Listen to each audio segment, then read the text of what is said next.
Majapahit, the last great empire of Java. As the mighty Khmer Empire of Angkor began to crumble, and the maritime powerhouse of Srivijaya faded into history, a new force emerged from the volcanic soil of Java. Born from rebellion, forged in fire, and destined to rule over the seas, Majapahit would become the last great Hindu-Buddhist empire of Southeast Asia. This is not just a story of kings and conquests, but of visionaries, warriors, and poets. From the sacred city of Trowulan to the farthest corners of Nusantara, the Majapahit Empire rose to unite islands, cultures, and beliefs under one banner. It would shape the soul of Indonesia for centuries to come. Let us journey back to the 13th century and uncover the epic legacy of the empire that once dreamed of uniting the entire archipelago. Chapter 1: The Rise of Majapahit. The foundations of Majapahit were laid in a time of chaos. In 1292, the powerful Singasari kingdom had just fallen. Its ruler, King Kertanagara, had defied the mighty Mongol Yuan dynasty led by Kublai Khan. Enraged, the Mongols sent an armada to punish him, but they arrived to find Kertanagara already dead, slain by a rival, Jayakatwang of Kadiri. Amid this turmoil, one man saw opportunity. Raden Wijaya, Kertanagara's son-in-law. A master of diplomacy and strategy, he welcomed the Mongols and allied with them to defeat Jayakatwang. Then, in a brilliant reversal, Raden Wijaya turned on the Mongols and drove them out of Java. In 1293, he established a new capital near the Brantas River and proclaimed the birth of Majapahit. Raden Wijaya took the regnal name Kertarajasa Jayawardhana, founding a kingdom grounded in Hindu-Buddhist cosmology, enriched by Javanese culture, and destined for greatness. His reign faced early challenges: rebellions from former allies, court intrigue, and consolidation of power. But it laid the groundwork for an empire that would dominate the region for the next 2 centuries. Chapter 2: Hayam Wuruk and the Golden Age. Majapahit reached its height during the reign of Hayam Wuruk, prior 1350–1389, a monarch crowned at only 16.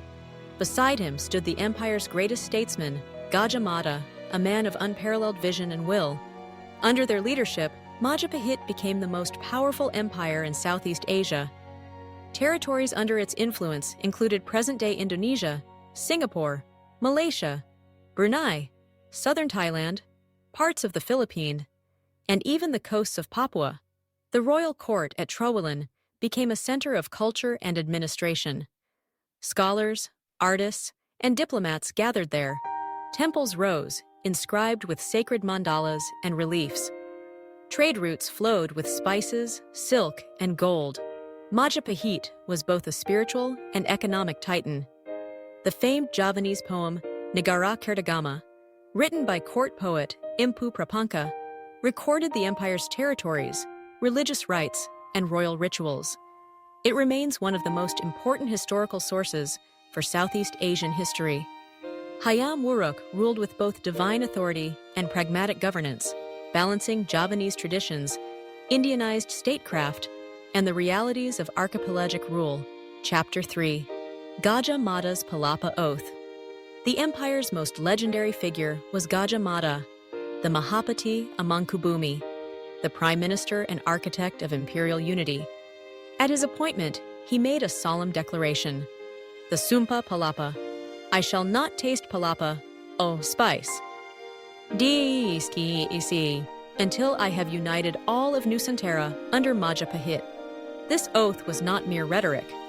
Through military campaigns, cunning diplomacy, and trade alliances, Gajah Mada extended Majapahit's influence across the seas.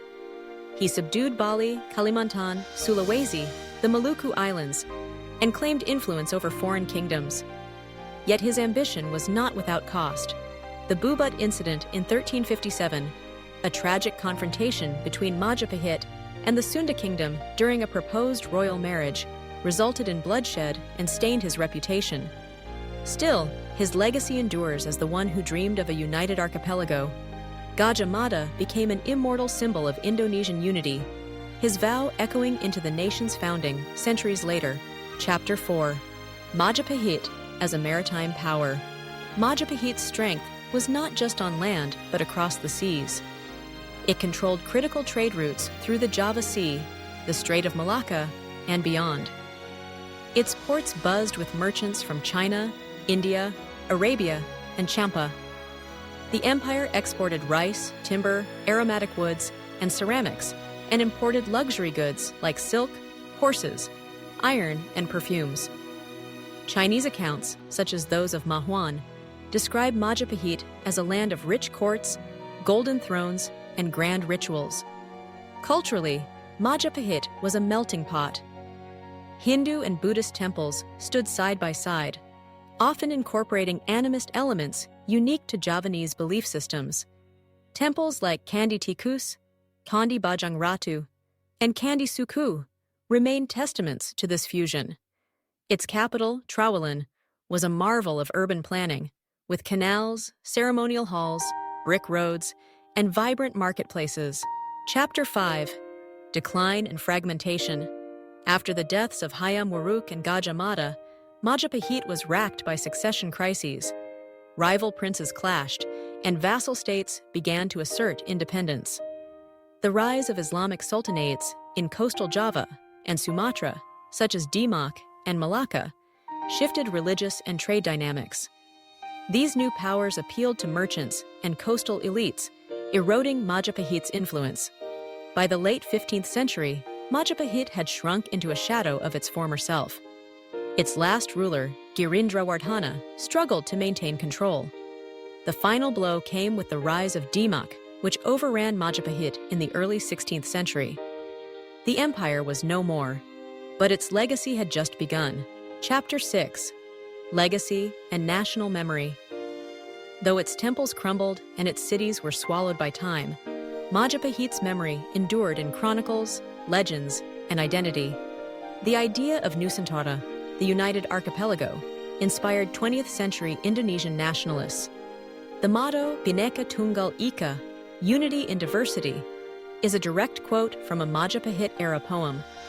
Today, Majapahit is remembered as the spiritual ancestor of the Indonesian Republic.